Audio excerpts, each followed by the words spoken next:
여러분 안녕하십니까? 방송으로 보는 신문 아침의 매일경제 시간입니다. 올해 마지막 날인 오늘도 조간신문들은 어김없이 여러분 앞에 준비되어 있습니다. 그럼 일면 기사부터 바로 출발합니다. 매일경제 일면 톱 기사, 인선에 관한 얘기입니다. 장관 교체죠. 새 법무부 장관 그리고 공수처장 결정이 됐습니다. 내정이 된 겁니다. 물론 청문회 절차가 남아있긴 합니다. 검찰 개혁 직진이다. 이렇게 직진에 강조를 해놨습니다. 여기 보면 사진부터 나오시죠? 박범계 법무부 장관, 지명자, 내정자 이렇게 되겠고요. 그리고 김진욱 공수처장, 초대 공수처장 지명자입니다. 내용 보겠습니다. 여기 보면 같은 내용 실려 있습니다. 법무 박범계 공수처장 김진욱 그리고 환경부 한정혜 보훈처장 황기철 이렇게 어제 발표된 내용입니다. 그리고요, 청와대 비서실장과 정책실장이 사의를 표명했습니다. 이 내용을 청와대가 발표를 했어요. 그만큼 뭔가 의미심장하다는 겁니다. 문 대통령 인적 쇄신으로 국면 전환을 시도하는 것 아니냐 이런 해석이 남겨져 있습니다. 다음은 동아일보 보겠습니다. 청와대 실장 앞선 기사에는 사의 표명했다는 얘기가 있지 않습니까? 비서실장 관련된 건데 청와대 비서실장의 유영민 그리고 정책실장의 이호승 등등등 여러 가지 지금 물망 얘기가 나오고 있습니다. 오늘 발표가 있지 않을까 이렇게 언론들은 예상하고 있습니다. 그리고 민정수석에는 신현수 유력하다 이렇게 오늘 나올 수도 있는 개각에 대한 전망 기사가 실려 있습니다. 개각이 아니라 청와대 참모 개편입니다. 이번엔 중앙일보 보겠습니다. 코로나에 가려진 요양병원의 비명 이런 제목이 달려 있습니다. 여기 보면은요 요양병원에서 지금 많은 사람들 고통받고 있다. 기사로 참 많이 다뤄지고 있는데요. 내용 좀 더 보겠습니다. 자, 여기 한 요양병원 확진자 7명이 숨질 때 일반 환자는 10명 사망. 여기 내용 보시면요. 코호트 격리입니다. 통째로 격리가 돼 있는 겁니다. 밖으로 나올 수가 없습니다. 그렇다면요. 진료, 간병 제대로 되고 있는 거 맞습니까? 이런 질문이 나오게 되는 겁니다. 일반 환자들, 중환자들까지 고통을 받고 있다는 겁니다. 정부 뒤늦게 대응팀 운영하겠다. 이런 입장을 내놨습니다. 마지막으로 조선일보 보겠습니다. 기사가 이쪽 끝에 있습니다. 우리나라 증시 상황입니다. 어제 올해 증시가 이제 끝났죠. 코스피 2,873 기록을 했습니다. 역대 최고로 올해 장을 마친 겁니다. 그리고 우리나라에서 가장 큰 대장주죠. 삼성전자 8만 원을 넘어선 채 장을 마감했습니다. 그래서 8만 전자다. 이런 별칭까지 붙어 있습니다. 증시는 호황을 맞이했다는 내용입니다. 자, 오늘도 네 분 패널께서 자리하셨는데요. 올해 마지막 날인 만큼요. 특별한 소개 순서를 좀 마련했습니다. 자, 먼저 윤영걸 전 매경닷컴 대표님 오늘도 자리하셨는데요.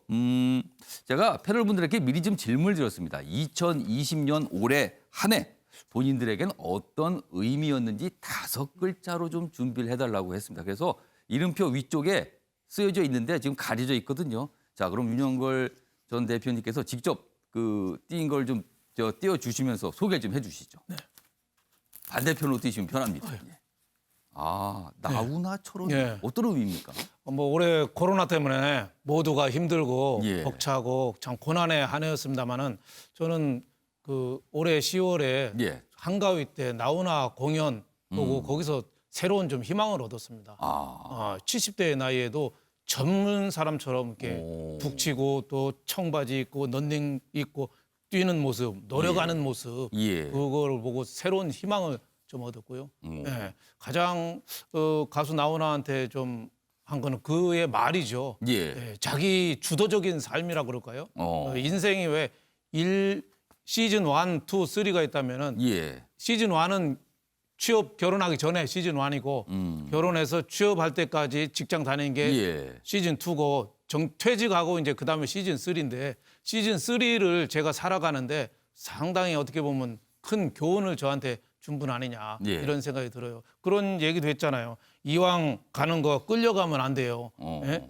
예, 우리 세월의 모가지를 비틀어서 예? 확 끌고 가야지 예. 예, 세월이 더 야무지게 인생을 주도적으로 잘 살 수 있다. 뭐 그리고 또 하나 얘기했잖아요.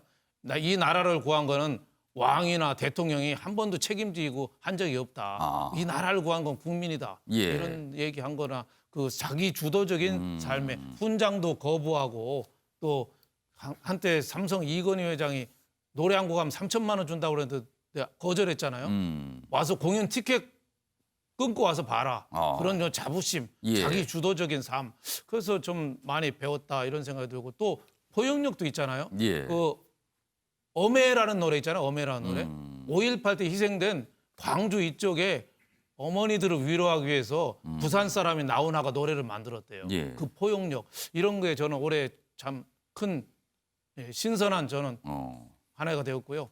개인적으로는 뭐 아들 결혼시킨 건데 예, 집 앞에 대문 앞에 바위 치운 것처럼 아주 시원하고 올해는 저는 아주 코로나19에도 불구하고 뭐 나름대로 많은 일이 있으셨군요, 보람을 찾는 한 해였습니다.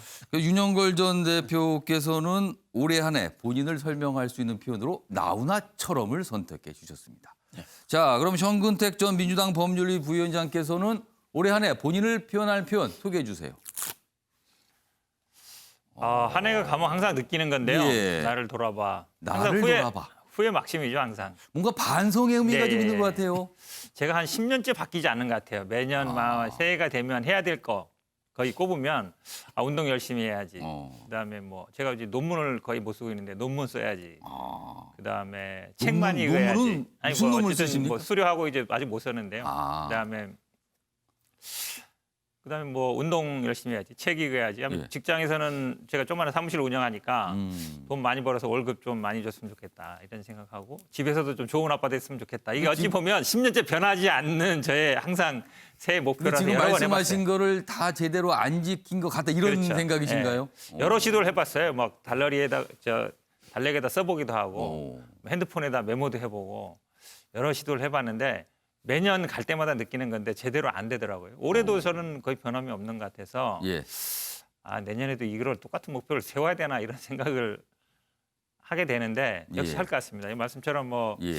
아들 장가 보냈다 그러는데 뭐 저는 뭐 그런 것도 없고 아들이 아직 크지는 않아서 예. 그래도 이제 한 가지라면 이제 제가 딸 둘인데 이제 어쨌든 저 때문에 큰 건 아니지만 키들이 많이 컸어요. 저 비슷하게끔. 예. 그거라도 좀 보람이 있다라는 생각을 하고 있습니다. 오늘 갑자기 이렇게 가족 사항들이 많이 나옵니다. 오늘 각자의 자녀 얘기가 좀 등장을 하고 있습니다. 자, 그럼 세 번째로 이기재 동국대 겸임 교수께서는 올해 본인을 표현할 수 있는 내용 소개해 주세요.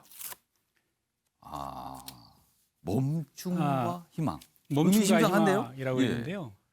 저는 이제 올해 이제 사실 그 중요한 총선이 있었지 않습니까? 국회의원 예. 총선. 제가 이번에 이제 두 번째로 또 고배를 마셨는데 그러다 보니까 사실 좀 좌절감도 있고 그런 예. 일이 있었습니다. 근데 또 제가 이제 취미 생활로 하는 게 이제 마라톤인데 예. 제가 풀코스를 한 11번 완주를 했거든요. 11번이나요? 그래서 근데 우리 마라톤 동호회에서 이제 유명한 얘기가 이게 포기하지 않으면 멈추지 않으면 언젠가는 목표 지점에 도달한다. 예. 그러니까 시간 차이만 있을 뿐이다. 이런 이야기가 있거든요. 그랬을 때 그런 걸 돌이켜 보면 뭐 지금 잠깐 멈추고 또 혹은 이러더라도 힘들더라도 포기하지 않으면 끝내 이게 희망은 발견한다. 예. 지금 우리 올해 한 해 우리 국민들 코로나 때문에 얼마나 힘듭니까? 지금 거의 뭐 서울도 잠깐 멈춤 상태잖아요. 예. 그렇지만 우리가 잠깐 멈추지만 우리 갈 길은 있기 때문에 희망을 갖고 뚜벅뚜벅 나가자는 얘기를 좀 같이 나누고 싶습니다. 이기재 교수님께서는 범용이 가능한 표현을 좀 선택해 주신 것 같습니다. 많은 분들이 저런 표현든 공감하실 수 있을 것 같아요. 자, 마지막으로 조대진 변호사는 올해 본인을 나타내는 표현 소개해 주세요. 저는 그냥 단순하게 했는데요. 빨리 좀 가라. 빨리 좀 가라.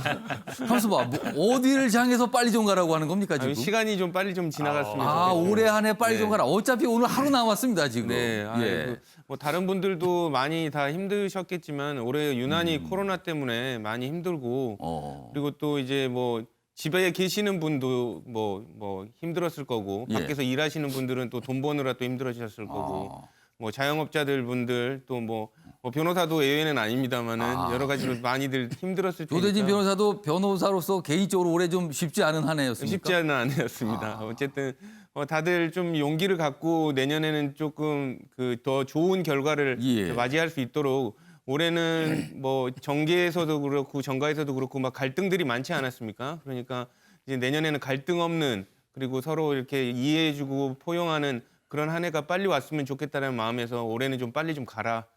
그 차원에서 그렇게 정했습니다. 좀 빨리 좀 가라. 또 그렇게 생각하실 분이 있겠습니다. 제발 좀 희망이 가득한 내년이 좀 빨리 왔으면 좋겠다. 오늘 하루 딱 남았습니다. 자, 네 분께서 각자 본인이 살아왔던 올해 한 해를 표현하는 내용들을 좀 소개해 주셨습니다. 굉장히 좀 독특하고 개성들이 좀 있는 것 같습니다. 자, 아침에 매일 경제 오늘이 올해 마지막 방송입니다. 연말 특집으로 준비한 내용이 좀 있는데요. 2020년 올해 국내외 핫 이슈 여러 가지가 있었죠. 그 핫 이슈를 몇 가지 꼽고요.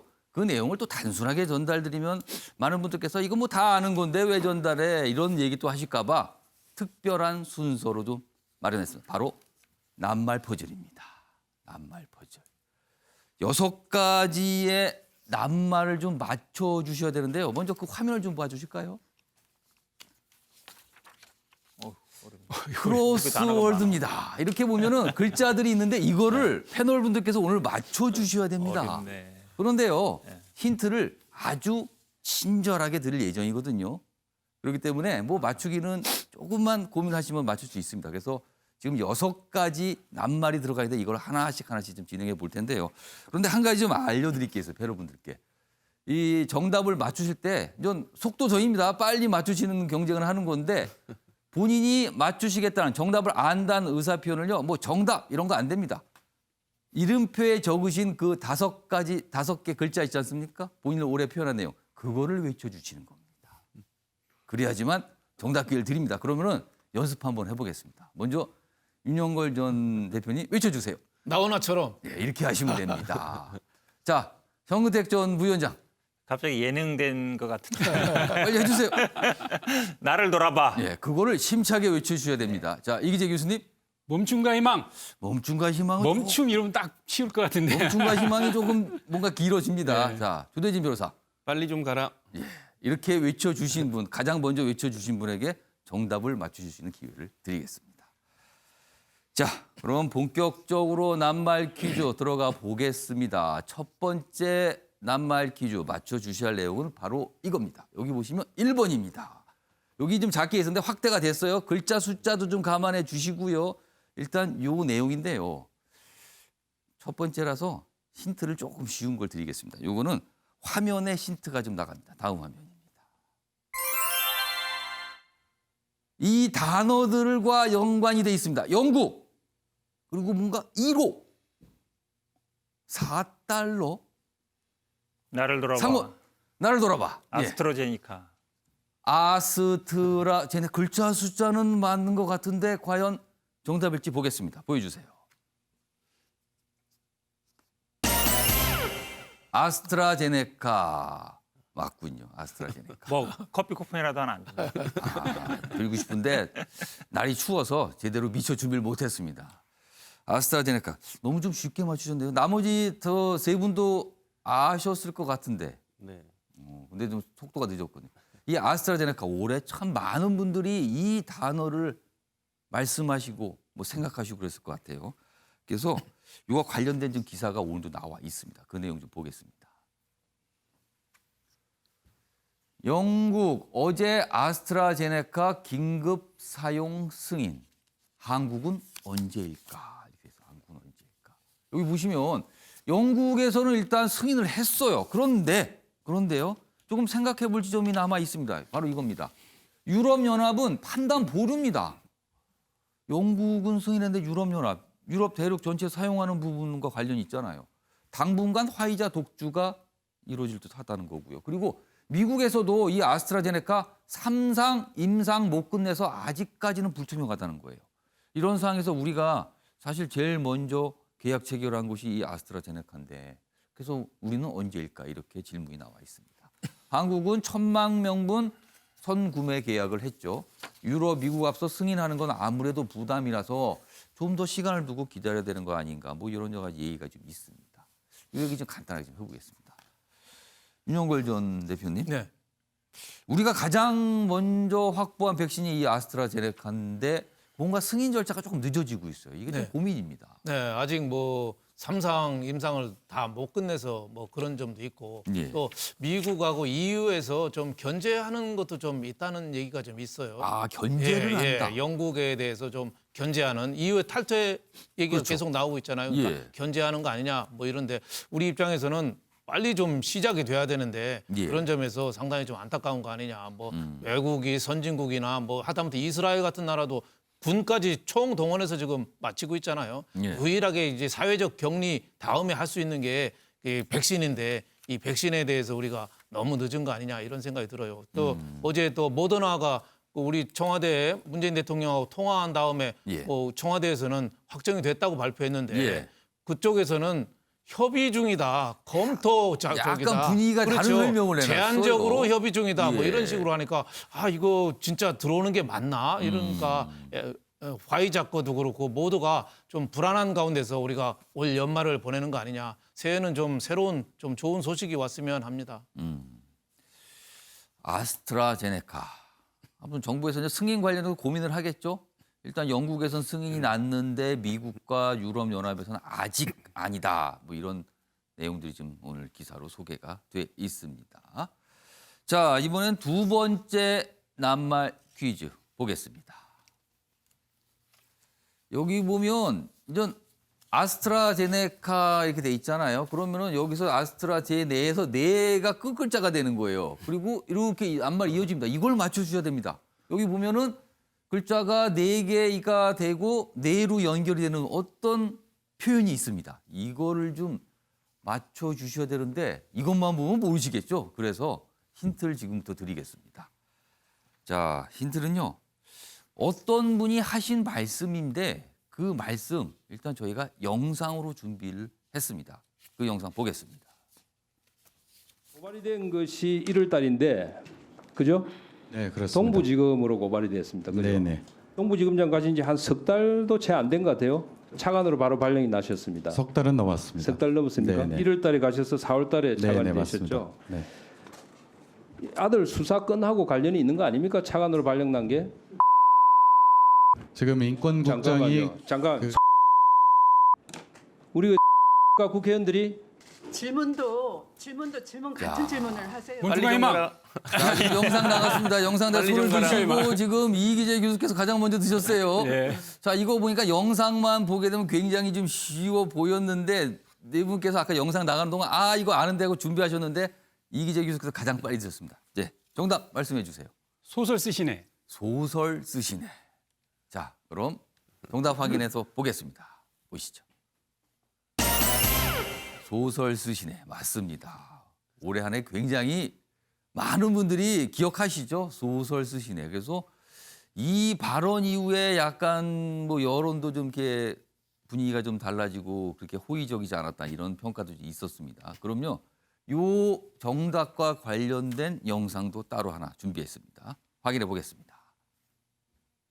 하여튼 소설 쓰시는 때부터 왠지 전 예감이 아주 불길했어요. 국회에 와서 그런 식의 그 얘기를 하면은 결국은 국민들에게 그 아주 밉상으로 비치거든요. 그렇게 오만한 태도를 보여서는 안 되는 거죠. 그러니까 결국 초용 갈등이 정말 절실한 검찰 개혁의 본질을 지금 전부 이렇게 훼손시켰다. 결국 대통령한테 정권에 그만큼 부담을 준 거죠. 추 장관의 그 거친 언행과 뭐 거친 그 태도 뭐 이런 것들이. 자, 소설 쓰시네. 올해 한 해 많은 분들이 좀 기억하는 어떤 발언 중에 하나로 꼽혔습니다. 자, 이와 관련된 좀 기사가 있는데요. 추미애 법무장관과 관련된 뭐 향후 행보를 좀 전망하는 기사들입니다. 여기 보면 큰 글자로 돼 있어요. 추 앞날은 이렇게 돼 있습니다. 앞날은 내용 좀 더 보겠습니다. 추미애 불명예 퇴진 아닌가 정치적 입지가 좁아질 듯하다. 이렇게 전망하는 내용이 있습니다. 사표 수리 당일에도 SNS 여론전을 했다. 그래서 뭐 윤석열 검찰총재 징계 정지 항고 안에 뭐 법원 납득 안 된다. 뭐 납득 안 된다. 뭐 이런 표현을 좀 약간 불만일 수도 있어요. 그래서 그리고 후임으로 박범계 의원이 법무장관에 이제 내정이 됐죠. 그러면서 박범계 내정자를 향해서 목적지에 함께 할 것이다. 뭐 이런 글도 남기기도 했습니다. 자, 이 얘기 좀 해보겠습니다. 정무택 전 부위원장, 네. 추미애 장관 앞으로 정치적으로 어떤 행보를 할 것으로 전망됩니까? 어떤 저도 뭐 직접 물어보지는 않았는데요. 뭐 예. 부장관들하고도 최근에는 사실은 뭐 별로 소통 못 해봤는데 예, 당분간은 아마 조금 쉬지 않을까 개인적으로 생각은 그렇습니다. 그냥 쉰다. 왜 그러냐면 지금 이번 일로 굉장히 어찌 보면 뭐 내상을 많이 입었다고 할 수 있을 것 같고요. 그러면 이 표현이 좀 맞습니까? 사실은 본인이 이제 사의 표명을 했잖아요. 그리고 네. 대통령이 이제 수리하는 형식을 취했는데 불명예 퇴진 이렇게 보세요. 지금 사실은. 저는 뭐 임무는 완수했다고 봅니다. 지금 저도 사실은 저 판결에서 얘기했던 거는 거의 동의하는 바인데요. 뭐냐면 사실은 이게 쟁점이 많은 부분인데 그러니까 기피 신청 당한 사람이 의사 정족수에는 포함시킨다. 근데 이제 의결 정족수에는 제외한다. 이게 지금까지 알려진 판례나 어쨌든 유권 해석이었거든요. 예. 이번에 그거에 대해서 정면으로 반하는 판결을 했습니다. 저도 그게 약간 의문이에요. 이렇게 되면은 그럼 기피 신청 다 해버리면은 징계 절대 못한다는 상황이 되는 거거든요. 도돌이표가 되는 거라서 그 부분에 아마 항고를 좀 고민했을 것 같은데. 예. 뭐 지금 일각에서는 뭐 서울시장 얘기도 나오고 있지만 뭐 서울시장의 애초부터 생각은 좀 없으셨던 것 같고. 서울시장 앞으로 뭐 부분은 아닌 것 같다. 고민은 없었던 것 같아요. 그 전에 서울시장 나가겠다고. 그럼 뭐 총리라든지 아니면 좀 쉬다가 뭐 대선 도전을 생각할 것 같은데. 예. 어쨌든 본인으로서의 역할은 했다. 왜냐하면 결국은 물론 윤석열 총장을 뭐 징계하는 것 자체가 목표는 아니죠. 그것 자체가 어떤 장관의 목표는 아니라고 보는데 일단 공수처를 안정적으로 출범시켰고요. 그다음에 이 검경 수사권을 어쨌든 제가 보기에 뭐 시즌 2로까지 이끌어왔다는 역할을 했다라고 봐서 예. 본인의 할 일은 했다라고 봅니다. 조대진 변호사가 보시기엔 추미애 법무장관 앞으로 행보, 아무래도 정치적인 행보겠죠. 지금 정구택 전 부위원장은 서울시장 출마는 아닌 것 같다라고 얘기하셨는데 좀 어떻게 보십니까? 지금 여권 내에서 좀 어떤 분위기는 어떻습니까? 뭐 국민들도 그렇게 생각을 하시겠지만 예. 추미애 장관이 뭐 다른 사람들 눈치 보는 그런 스타일이 아니거든요. 그렇기 때문에 대다수의 사람들은 좀 쉬지 않을까라는 예측을 좀 할 수도 있는데요. 그 대다수 중에 한 명이 지금 정구택 전 부위원장이 들어가는 것 같아요. 네, 예. 그럴 수도 있겠지만 저는 또 느닷없이 서울시장에 또 출마하겠다고 또 선언을 할 수도 있을 거라고 생각을 합니다. 그래서 뭐 그런 수순으로서 이렇게 또 장관직을 뭐 일부에서는 뭐 불명예 퇴진이다 이렇게 얘기들도 하지만 예. 그게 아니라 본인의 어떤 플랜에 따라서 그 박차고 나온 거 아닌가라는 생각이 들기도 합니다. 네. 이기재 교수께서는 추미애 법무장관 향후 정치적 행보 두 패널께서 얘기를 했는데 전망이 달라요. 어떻게 보세요? 저도 좀 당분간 쉬실 거라고 봅니다. 쉰다. 그리고 쉬셔야 하고요. 예, 왜냐하면 이게 이제 만약에 윤석열 총장에 대한 징계를 예. 관철시켰으면 아무래도 그 한쪽 진영에서는 영웅으로 떠올랐을 겁니다. 그러면 이제 뭐 서울시장이든 대통령 도전이든 뭐 이렇게 쭉 갈 거라고 보는데 이게 이제 한쪽 진영 그다음에 이제 보수층에는 그러니까 아까 뭐 우리 전 사무총장님께서 얘기하셨듯이 거의 국민 밉상으로 이렇게 찍혀 있는 상황이 있는 것이고 그다음에 이제 그 자기 진영에 대해서는 어떠냐고 했을 때 이번에 이제 윤석열 그 총장에 대한 징계를 너무 급하게 서두르고 예. 그러다 보니까 이제 스텝이 꼬여버렸잖아요. 더 국정을 어렵게 하고 결국 대통령 사과로까지 이어지게 만드는 책임이 있기 때문에 당분간 정치 진로가 쉽지 않다. 좀 좀 쉬시면서 좀 앞날을 좀 도모하셔야 되지 않겠나 이렇게 생각합니다. 그러니까 이기재 교수께서는 이 부분에 동의하시는 거네요. 여기 보면 이 작은 제목의 맨 윗줄이 있습니다. 여기 보겠습니다. 정치적 입지가 지금 좁아질 듯하다. 이미 좁아진 거 아니냐 이렇게 보시는 것 같습니다. 아무튼 다양한 추미애 장관의 앞으로 행보에 대해서 다양한 기사들이 오늘 좀 실려 있습니다. 자, 이번에는 세 번째 낱말 퀴즈로 가겠습니다.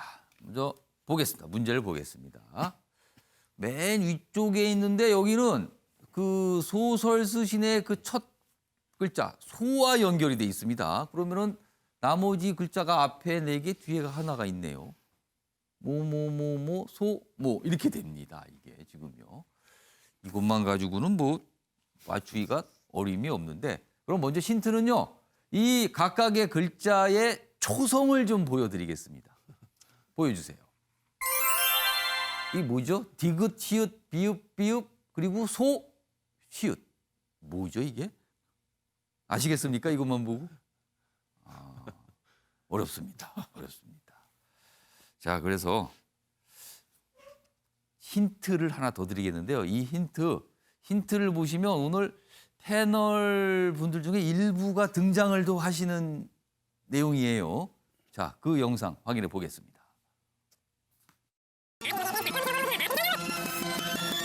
지금 그 트럼프 대통령의 그 부동산 그룹이 11조 정도가 지금 대출에 돼 있습니다. 대출이 11조예요. 11조입니다. 그렇기 때문에 만약에 이런 수사가 들어가면 대출 연장이 또 안 될 수가 있기 때문에 파산까지도 될 수 있는 그런 가능성이 있어서 지금 트럼프 대통령은 미국의 평화적인 정권 교체에 관련된 뭐 그런 전통이 있다라고 하지만 지금 그거 볼 상황이 지금 아닙니다. 전통이고 목을 따일 때가 아니더라고요. 내가 일단 살아야겠다기 때문에 일단 버텨야 되는 상황이고요. 승복을 안 하고 있잖아요. 예. 터미네이터의 그 아놀드 슈왈츠제네거가 얘기한 것처럼 I will be back. 나 예. 돌아온다.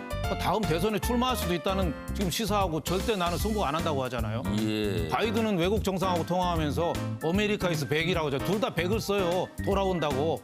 미국이 돌아온다고 하고 예. 트럼프는 내가 돌아온다고 써요. 그러니까 자, 정답 모르시겠습니까? 지금 두 분께 등장을 하신 영상까지 보여드렸습니다. 정답 모르시겠습니까? 어려운가 봅니다. 그러면요, 이거 좀 힌트를 2개 드렸어요. 이 초성을 드렸는데 모르시고요. 그리고 영상은 하나 보였는데도 아직 모르신다 그래서 그렇다면은 하나 더 있습니다. 하나 더 있습니다. 혹시나 해서 준비했는데 역시 보여드려야겠군요. 자, 이와 관련된 영상 한 가지가 더 있는데요. 마저 보겠습니다. This is a fraud on the American public. This is an embarrassment to our country. This is a major fraud in our nation. If you count the legal votes, I easily win. If you count the illegal votes, they can try to steal the election from us. We want every legal vote counted, and I want every legal vote counted. We want openness and transparency. 조대진 변호사. 빨리 좀 거라. 예. 대선 불복 소송. 그 글자 숫자가 무슨 대선 불복 소송. 초성하고 맞습니다. 자, 그럼 진짜 정답인지 확인해 보겠습니다. 대선 불복 소송 맞습니다. 좀 어려웠어요, 이거는요. 이거 힌트가 3개나 나갔습니다, 지금 그래서. 대선 불복 소송. 그리고요, 여러분께서 이 패널 4분께서 고민하시는 동안 아침에 매일 경기가 유튜브로 좀 생중계되고 있거든요. 유튜브에서는요, 많은 분들이 이미 맞추셨어요. 그러니까 패널 분들께서 분발하셔야 됩니다, 지금요. 유튜브 보시는 시청자께서는 많이 맞추셨어요. 이 어려운 내용인데요. 카메라 앞에 있으면 좀 긴장돼요. 평소에는 긴장 안 하신 것 같은데 오늘 또 긴장하신다 그러네. 아무튼 조대진 변호사께서 이 어려운 낱말 퀴즈였는데 맞춰주셨습니다.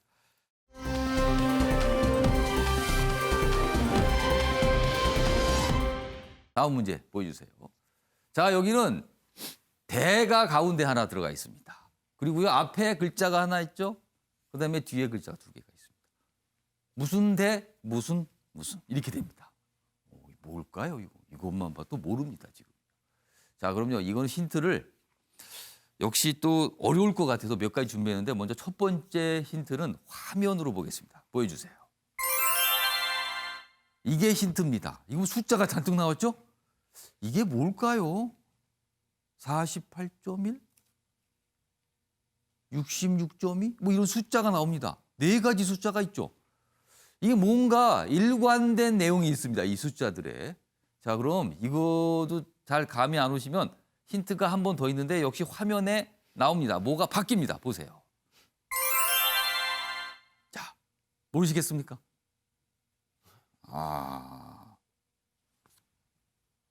여기 보면 48.1cm, 66.2%, 그리고 18세, 177석. 그런데 이게 4개의 글자로 표현이 될 수가 있답니다. 이거 관련된 내용이죠. 모르시겠습니까? 그런 것 같은데. 어려운데요. 이거 2개의 힌트를 드렸는데. 제가 해도 되나요? 안 해가지고. 아니, 해도 되냐고 말씀을 하세요. 말씀을 하시고. 구호를 외쳐주셔야죠. 나 뭐였지? 나를 돌아봐. 예. 정구택 전 부위원장께서 뭐 알고 있는데 양보를 하는 것처럼 말씀하시는데 정답 해가지고 아시는 하면은 말씀해 주세요. 뭐 거대 여당인 것 같아요. 거대 여당. 예. 대자가 들어갔는데. 그 48.1cm는 투표용지 길인 것 같고. 이거요. 예. 네, 그다음에 66.2%는 투표율인 것 같고. 18세는 투표 연령. 예. 170석은 여당의 그 의석수. 그러니까 올해 4월 총선 뒤에 얻은 의석수. 예. 지금은 이 숫자는 아닌데 좀 줄긴 했는데 그때 당시 의석수를 그렇죠, 말씀하셨죠. 예. 그래서 정답이 뭐라고 말씀하셨죠? 거대 여당. 거대 여당 이렇게 말씀하셨어요. 자, 그럼 맞는지 이 정답을 지금 말씀하셨는데 맞는지 확인해 보겠습니다. 맞습니다. 거대 여당. 이것도 어려웠어요, 사실은. 근데 어떻게 보면 정근택 전 부위원장은 거대 여당에 소속돼서 금방 느끼시나 봐요. 이거 좀 맞춰 주셨습니다. 자, 그럼요. 이 내용과 관련된 영상도 한 가지 준비했는데요. 확인해 보겠습니다. 실제 180석을 유시민 이사장이 예언처럼 맞췄어요. 근데 실제로는 190석 가까이 나온 거거든요. 법여권 합치면. 이번에 공수처법이 187석으로 통과가 됐지 않습니까? 이제 그 180석이라고 하는 힘이 뭐라는 거를 이번에 똑똑히 이제 보여줬는데, 야당을 철저히 무시하고 수적 우위만을 앞세워 멋대로 국회를 좌지우지하는 것, 이것이 바로 독재입니다. 이러다가 정말 나라가 망할 수도 있습니다.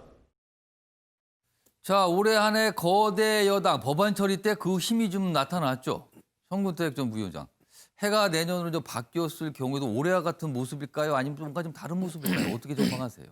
그러니까 일각에서 이제 언론에서나 뭐 야당과 협치해야 되는 거 아니냐. 예. 협치라는 게 어찌 보면 합의냐, 예. 아니면 그냥 대화를 많이 하는 거냐. 그러니까 뭐 결국 이제 합의냐, 아니면 뭐 설득이냐, 뭐 이런 얘기가 그렇죠. 나옵니다. 그러니까 결국 야당에서는 이제 합의해야 된다라는 것이고 지금 여당 입장에서는 아니 국민들이 이렇게 지지를 해줬고 의석수가 많으면 해도 되는 거 아니냐 있는데 그 사이에서 타협점을 찾는 게 중요한 것 같습니다. 아마 그 사이는 뭡니까 그러면? 그러니까 어려운 문제인데요. 그게 정치 영역인데 결국은 아마 이제 권력기관 개편이라든지 이거는 아마 특히 공수처 이런 부분은 뭐 야당이 끝까지 반대했기 때문에 어쩔 수 없는 상황인 것 같은데요. 예.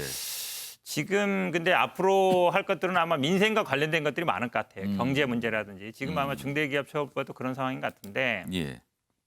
그런 부분은 아무래도 야당의 의견을 반영해야 되겠죠. 뭐 결사 반대한다면 또 어쩔지 모르겠지만 그래도 예. 가능하면 뭐 협치 상황은 맞는데 또 마지막 순간에는 어쩔 수 없을 상황에서는 또 뭐 결국은 다수결의 원리가 작동하지 않을까라고 보고 있습니다. 그 선택 과연 협치와 합의를 할 것과 아니면은 이거를 뭐 다수결로 결정할 거를 결국 정치 영역인데 그런 부분들은 아마 현명하게 판단할 필요가 있을 것 같습니다. 아무튼 해가 바뀌면 국회 어떤 모습일까? 거대 여상 그동안은 사실은 언론에서 뭐 근육 자랑을 좀 했다, 힘 자랑을 했다 뭐 이런 표현도 있었어요. 그리고 일각에서는 아니 어쩔 수 없는 거 아닌가? 야당 쪽에서 다 반대를 하니까 뭔가는 만들어내야 되니 뭐 이런 또 설명도 있긴 했습니다. 해가 바뀌어서는 어떤 모습인지 한번 이번에 좀 기대를 좀 해보겠습니다. 자, 이번엔 5번째 낱말 퀴즈입니다. 문제 보겠습니다. 첫 글자가 압니다. 그러니까 아스트라제네카의 그 첫 글자하고 연결됐습니다. 그리고 밑으로 내려가는데 글자가 많습니다. 이게 지금요. 하나, 둘, 셋, 넷, 다섯, 여섯, 7개의 글자를 더 맞춰주셔야 되는 거예요. 굉장히 뭔가 긴데요, 지금요. 자, 그럼 이것도 힌트를 좀 드리도록 하겠습니다. 힌트가 몇 가지 준비했는데요. 먼저 첫 번째 힌트는 화면을 봐주세요. 뭐지요, 이게? 화면에 뭔가 영상이 움직이고 있죠? 이 두 가지가 뭐가 연결이 되나요? 모르시겠습니까? 뭔가 여기 뭐 이렇게 집을 짓고 있고 여기는 뭘 만들어요 지금? 그러면 모르시면 몇 글자였죠? 몇 글자였죠? 8글자, 8글자. 빨리 7글자가 잡아라. 8글자. 자 지금 고민 중이신데 그러면은 힌트 하나가 더 있는데 그것까지 보고 나서 정답이 떠오르신 분은 표시를 해주시기 바랍니다. 자 그럼 관련 영상 확인해 보겠습니다. 이 전세의 문제는 3, 4인 가구가 거주할 수 있는 아파트 같은 그것이 매물이 부족해서 발생했는데 제가 밤을 새워서라도 만들겠습니다. 그러나 예. 지금 와서 아파트 물량이 부족하다고 아무리 정부에 대해서 말씀을 하셔도 자 지금 영상이 나갔는데 이제 그 대목이 정답인 대목이 가려졌어요 지금. 그리고 그 사이에 윤영걸 전 대표님께서 가장 먼저 정답 표시를 해주셨습니다. 이제 말씀하세요. 아파트가 빵이라면. 그럼 글자 수가 이 아가 처음에 아파트가 빵이라면 이 내용이 들어간다. 이렇게 말씀해 주셨습니다. 그러면은 과연 정답인지 확인해 보겠습니다. 보여주세요. 맞습니다. 아파트가 빵이라면 이 표현 역시 올해 한 해 많은 분들이 참 뭐랄까요 많이 얘기하시고 그럼 한마디로 회자가 참 많이 됐습니다. 자 그럼 이 내용도 영상으로 다시 한번 확인해 보겠습니다.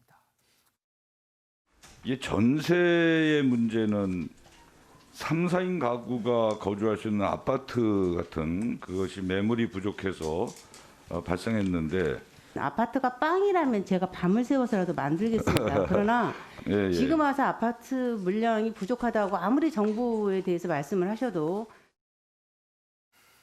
아파트가 빵이라면 금방금방 만들 수 있는데 뭐 이런 표현이었습니다. 자, 요 집값과 관련된 기사 오늘도 하나 준비돼 있습니다. 보겠습니다. 부동산 대책 후 되레 집값 상승폭이 6개월 사이 보니까 3배로 커졌다. 그럼 어떻게 되는 겁니까? 이 표현이요. 통계로 드러난 규제의 역설이다. 그러니까 규제를 하면 할수록 원래 규제의 목적은 뭔가 안정을 시키는 거였는데 되레 더 뛰었다는 겁니다. 그래서 규제의 역설이다. 이런 표현이 등장하고 있습니다. 규제 지역은 곧 집값 상승 지역이다. 이런 인식을 줬답니다. 그리고요. 풍선 효과 확산에 정책 무력화. 한 곳을 잡으면 규제가 안 들어간 지역은 또 엄청나게 오른다는 겁니다. 그러니까 몇몇 지역이 규제 지역 묶이자 뭐 이런 지역들 또 급등했다는 내용까지 담겨 있습니다. 구체적인 아파트의 갑가 지역이 뭐 제목에 좀 실려 있고요. 수치로 보여주고 있습니다. 얼마나 올랐는지. 자, 윤영걸 전 대표님. 규제의 역설.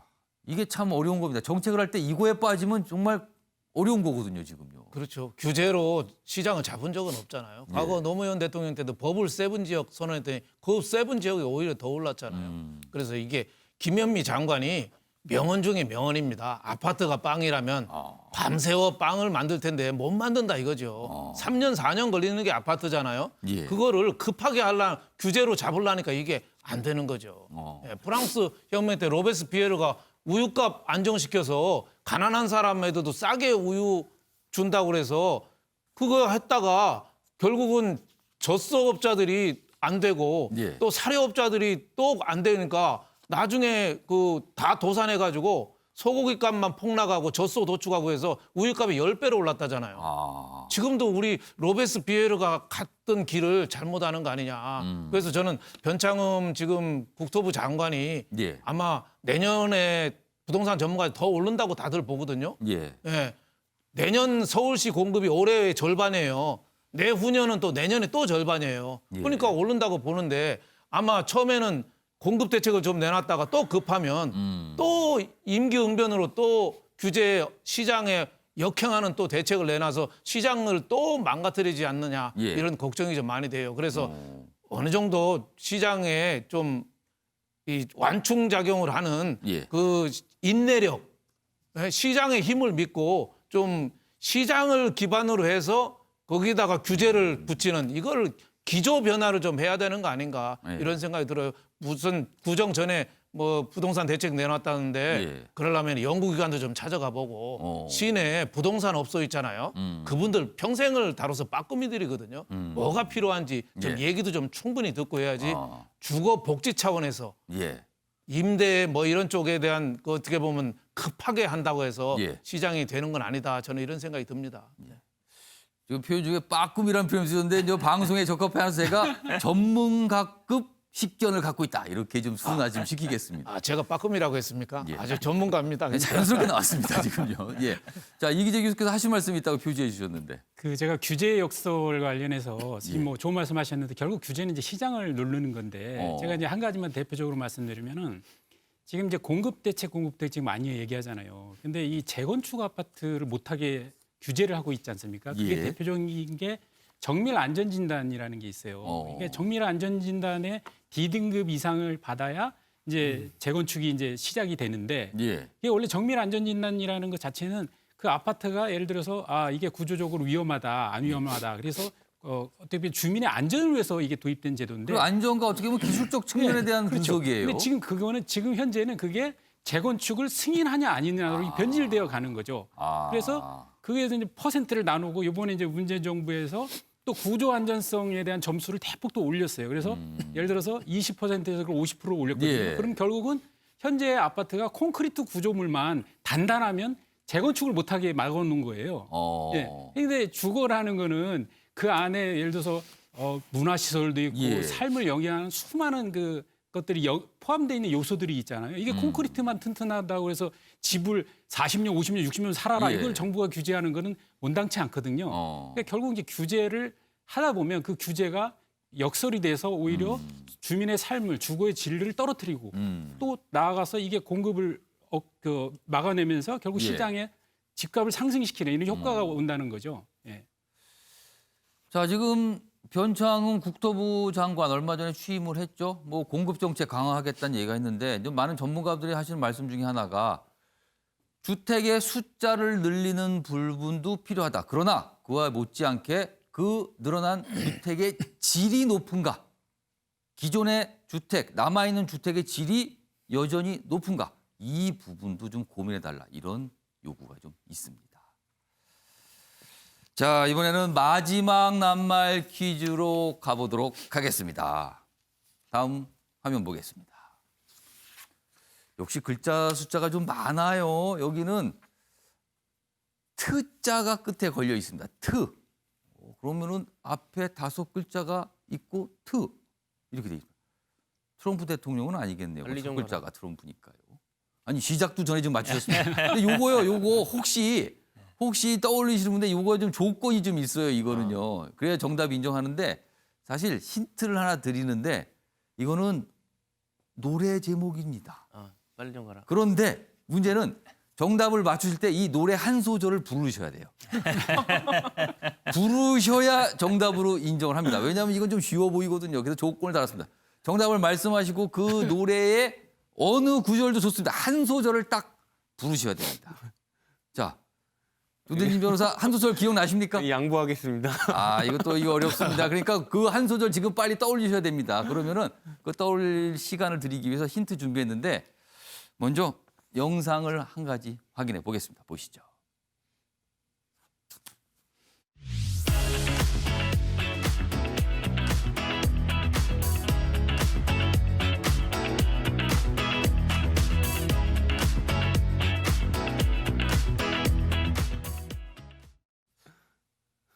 노래 제목은 아시는 것 같은데 그 소절을 못 들으신 것 같아요. 그래서 영상 하나 더 준비했습니다. 여기는 좀 나옵니다. 뭐가 좀. 자, 그것도 확인해 보겠습니다.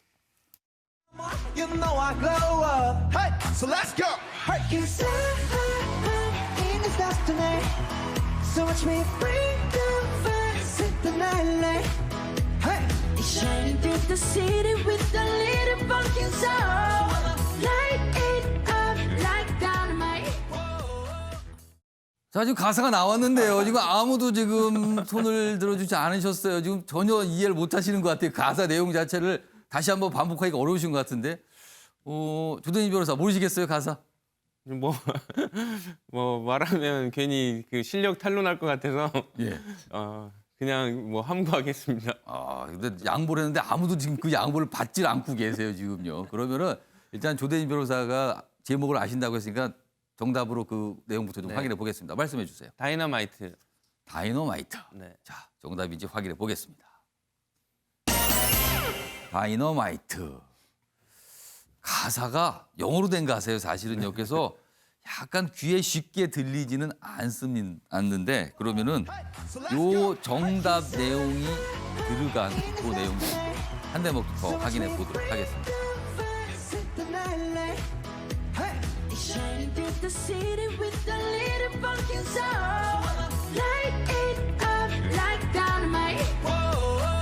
마지막 가사 있죠? 그 가사를 제가 적어왔습니다. 저도 잘 안 들려서. Light it up like dynamite 이렇게 돼 있습니다. 어쩔 수가 없네요. 한 소절을 좀 부르시라고 했는데 아무도 안 부르서 그냥 조대진 변호사가 맞추신 걸로 하도록 하겠습니다. 자, 그럼 집계를 해보니까요. 6문제 내드렸는데 현근택 전 부위원장하고 조대진 변호사가 2문제 맞추셨고요. 그리고 윤영걸 전 대표님하고 이재규 교수께서 1문제씩 뭐 골고루 맞춰주셨습니다. 네 분 수고하셨습니다. 어려운 문제도 있었고 좀 쉬운 문제도 있었습니다. 마지막 내용은 제목은 쉬운데 이 노래가 따라하기가 어려워서 그래서 아무튼 좀 힘들어하셨습니다. 이렇게 오늘 6가지 낱말로 올해 한 해 굉장히 화제가 됐던 내용을 좀 다뤄봤습니다.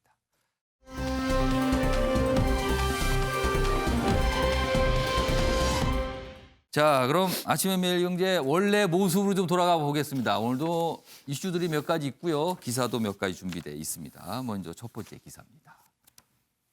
어제 있었던 발표죠. 개각도 있고요. 그리고 뭐 공수처장에 대한 발표도 있었고 좀 발표가 여러 가지가 있었습니다. 먼저 첫 번째 내용입니다. 추미애 장관 바통을 이어받은 박범계 지명 후 일성도 검찰개혁 완수다. 뭔가 이 제목으로 보면 연장선이다. 뭐 이렇게 좀 보입니다. 내용 좀 더 보겠습니다. 다시 비검찰 출신 지명을 했다. 법무부 장관의 판사 출신입니다. 여기 보시면요. 의원 기용을 했다. 그리고 당정 공조에 힘을 실었다. 여기 보시면 노무현 정부 당시 청와대에서 문재인 대통령과 호흡을 맞췄다. 윤석열 총장과는 사법연수원 동기입니다. 형으로 부르다 사이가 최근엔 틀어진 걸로 많은 분들이 보고 있죠. 4달 검찰 인사가 있는데 과연 법무부 장관으로서 어떤 인사를 할 것인가. 이거에게 또 귀추가 주목이 된다는 내용까지 담겨 있습니다. 관련 기사 하나 더 보겠습니다. 한때는 성렬형, 그러나 지금은 냉기류가 흐르고 있습니다. 박윤은 추윤과 다를까? 이렇게 다를까? 그러니까 추윤의 혹시 시즌2로 가는 거 아니냐? 뭐 약간 이런 의문입니다. 이건 뭐 같은 내용이 좀 담겨 있습니다. 뭐 사실 동일한 내용. 그리고 국감장에서 뭐 호통치는 장면도 얼마 전에 있었죠. 뭐 그런 내용까지 다 담겨 있습니다. 자, 그럼요. 어제 박범계 지명자가 기자들 앞에서 뭔가 얘기했고요. 그리고 한 2달 벌써 지났습니다. 국회에서 있었던 모습까지 준비했습니다. 보시죠. 문재인 대통령께서 법무부와 검찰은 안정적인 협조 관계가 되어야 하고 그것을 통해서 검찰 개혁을 이루라고 말씀하셨습니다. 어떤 관계를 맺어 나가실 것으로 예상하면 될지. 아니 이 사건이 총장님 자세를 똑바로 해주세요. 네. 수감기관입니다. 네네. 윤석열 정의는 선택적 정의라고 생각합니다. 안타깝게도 윤석열이 갖고 있는 정의감, 의심을 낳게 되었습니다. 그것도 선택적 의심 아니십니까? 과거에는 안 그러셨지 않습니까? 과거에는 저에 대해서 안 그러셨지 않습니까? 자, 법무부 장관과 검찰총장으로 만나게 될 것 같습니다. 지금 인선이 이루어졌으니까요. 그런데 얼마 전 국회에서 저런 약간 어떻게 보면은 갈등하는 모습처럼 비춰졌잖아요. 그럼 과연 어떻게 될까? 여기 기사가 박윤은 추윤과 다를까? 이렇게 질문이 있습니다.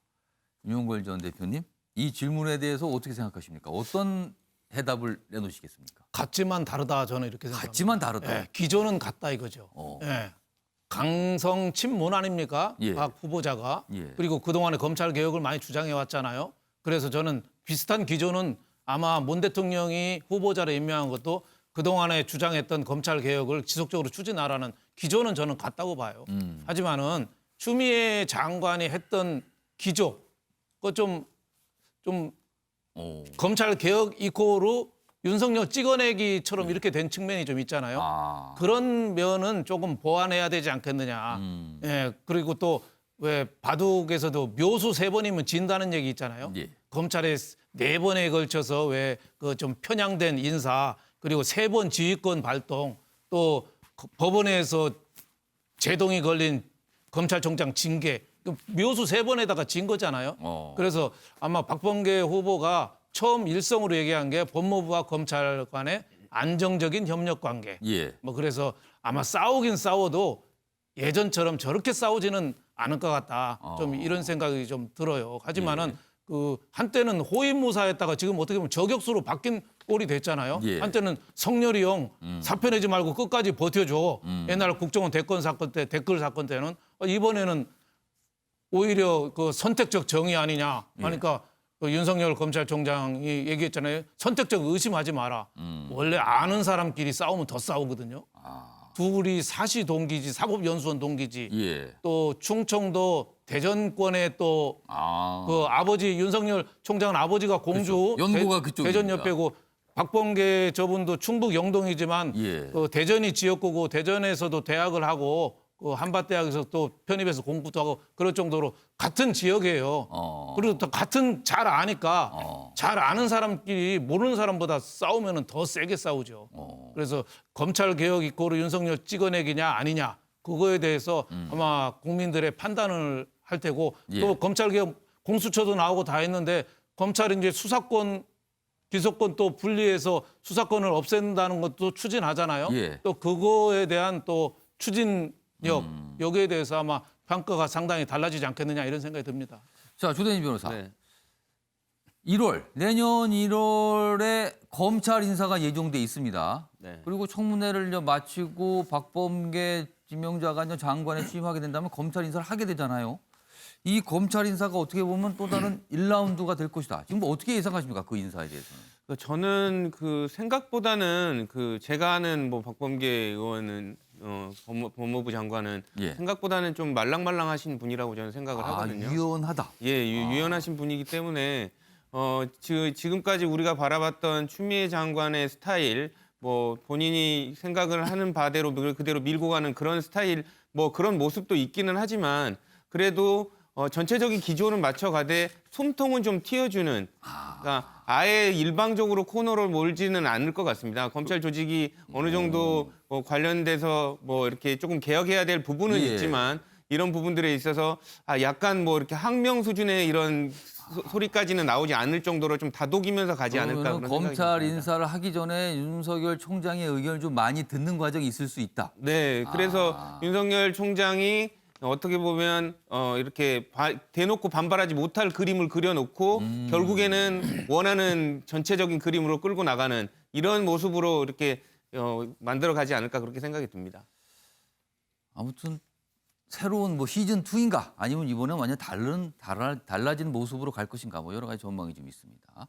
이번에는 공수처장과 관련된 기사가 좀 있습니다. 보겠습니다.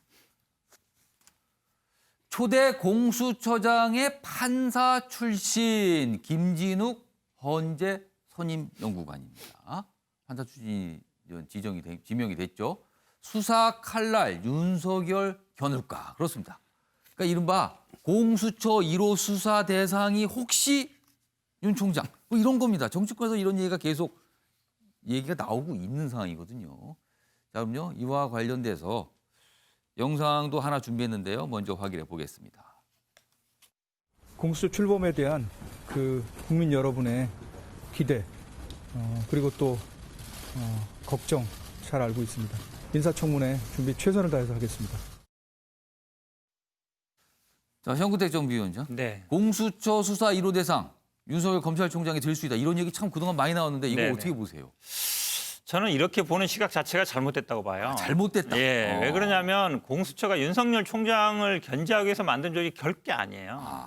이게 96년에 처음 이제 시민단체 제기했고 김대중 대통령, 노무현 대통령 그때 윤석열 총장 없었거든요. 문재인 대통령 대권 어쨌든 대선 공약 1호 공약인데 예. 그때서 윤석열 총장 없었어요.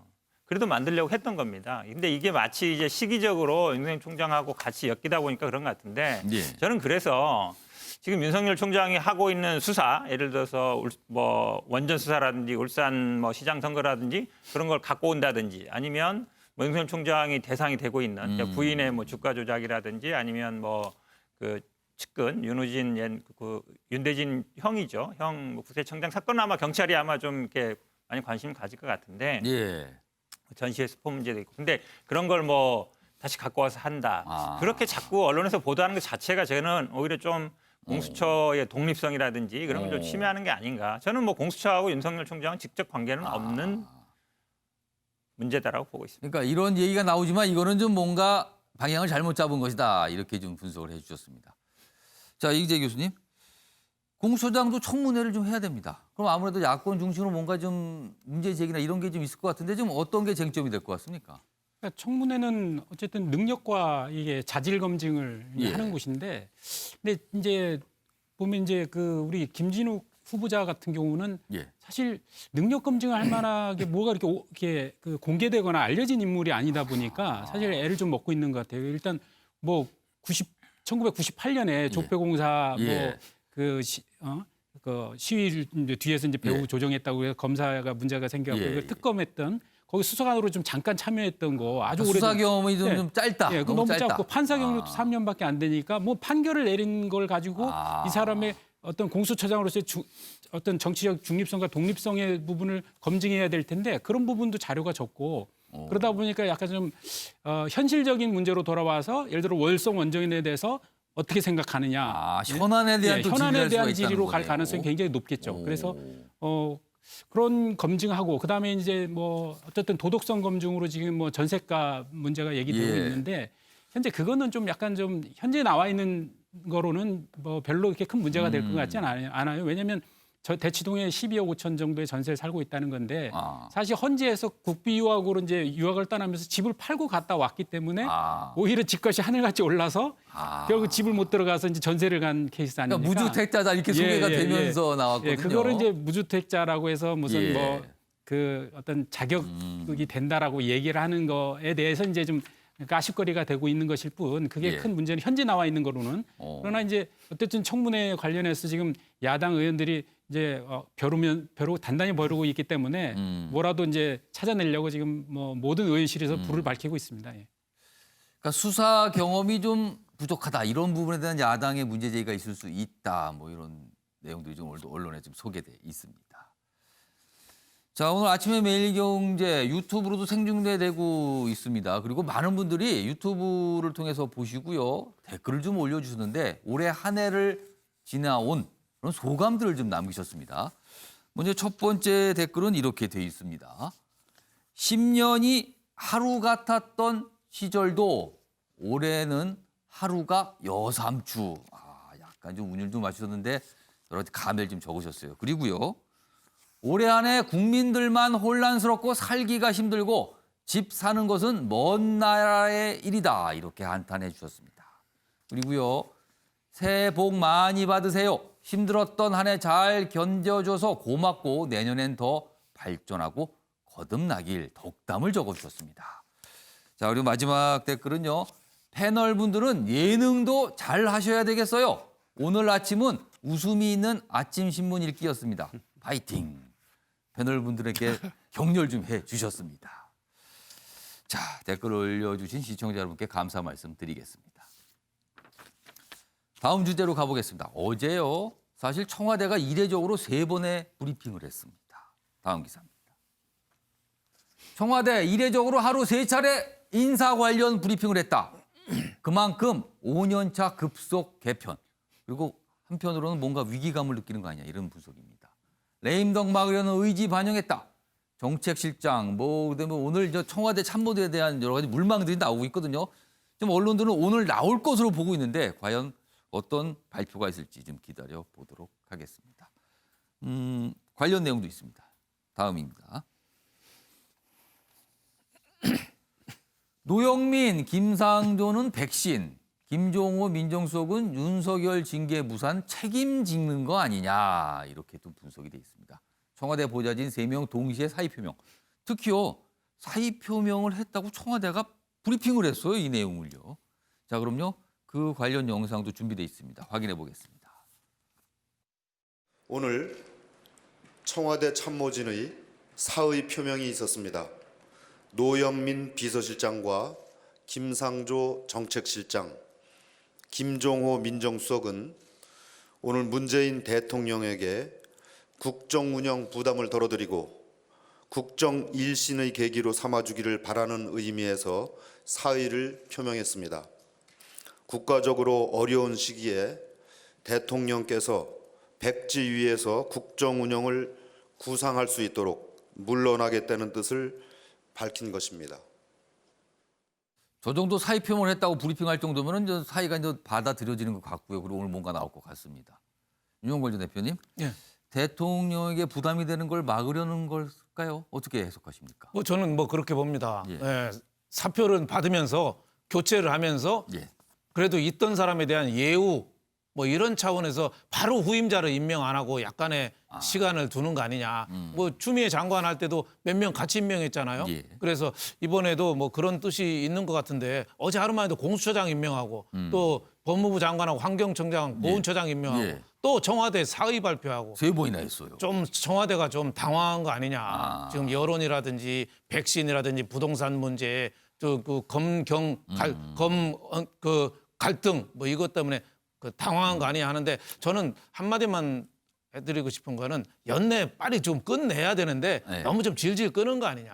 빨리 하고 좀 새로운 내년을 시작해야 되는데 내년까지 인사가 또 이어지는 예. 거 아니냐. 그리고 또 기존은 바꾸지 않고 사람 얼굴만 바꾸면은 간판만 바꾸면은 무슨 의미가 있느냐. 예. 생각도 다 바꿀 수 있는 사람을 저는 새로 기용했으면 좋겠다. 이런 생각을 했습니다. 네. 그러고 보니까 오늘 하루 남았습니다. 그래서 오늘 아마 청와대 참모 관련 인사가 오늘 있지 않을까 이렇게 좀 예상들을 하고 있습니다. 자, 다음은요. 박원순 전 서울시장과 관련된 내용이 좀 있습니다. 어제 검찰 쪽에서 뭔가를 좀 발표를 했습니다. 박원순 실종 전 이번 파고는 넘기 힘들겠다. 뭐 이런 얘기를 했다는 겁니다. 여기 보시면 그런 얘기가 좀 더 자세히 나와 있어요. 주변 측근에 말했다는 내용인데 피해자와 메시지 이거 문제 소지가 있어 보입니다. 뭐 이런 얘기를 했답니다. 그러면 이게 어떻게 되는 겁니까? 뭔가 좀 들여다볼 대목들이 나타난 거예요. 그리고요. 사실 검찰에서 이 피소 사실을 어떻게 이게 박원순 전 시장까지 전달되는가 이런 부분을 들여다봤거든요. 그랬더니요. 여성단체 그다음에 남인순 의원 통해 뭐가 이렇게 전달이 된 거다. 뭐 이런 내용까지 담겨 있습니다. 다음 기사입니다. 여성단체에서 남인순 의원 그리고 서울시 젠더 특보를 거쳐서 박원순 전 시장에게 유출이 됐다. 이렇게 발표가 됐습니다. 이게 좀 문제가 있어요. 그러나 뭐 이 어떤 기소까지 이루어지지는 않았어요. 이런 거에 대해서. 뭐 개인적인 차원에서 이렇게 전달한 거다. 이렇게 좀 본 거거든요. 그러나 정치적으로는 약간 좀 파장이 있을 것 같습니다. 자, 정구택 전 부위원장.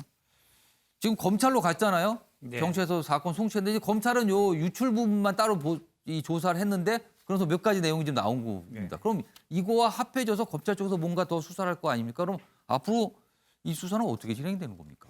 아마 경찰 측에서 그 방조 혐의에 대해서 이제 아마 뭐 혐의 없는 것으로 한 것 같고요. 이것도 아마 검찰에서 수사를 한 것 같은데요. 지금 유출 부분이 결국은 이제 고소인 측이 그 고발하겠다는 내용이 어쨌든 그 상대방, 그러니까 고발 당하는 사람한테 유출된 게 아니냐, 이게 핵심인 것 같은데요.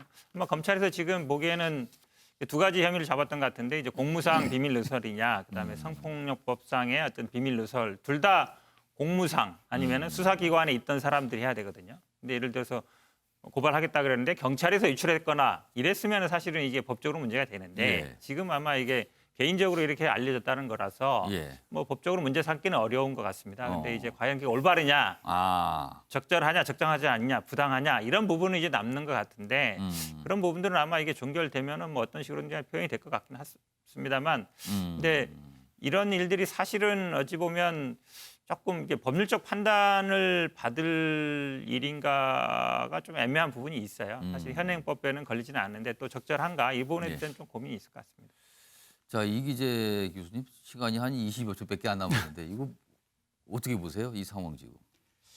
그 피해자만 억울한 거죠. 예, 일단 뭐 가해자는 공소권 없음이 됐고 예. 또 주변에 가해자를 모시던 뭐 비서실장부터 시작해서 예. 다 이거 뭐 지금 방조 혐의도 이제 무혐의가 예. 됐고 그다음에 이런 고소장이 이제 사전에 유출돼 갖고 저런 대책들이 생긴 거 아닙니까? 저런 것까지 이제 또 무혐의가 됐고 그냥 뭐 피해자만 억울한 상황이 됐고 알겠습니다. 피해자의 권리는 어떻게 보호하나 이런 생각이 듭니다.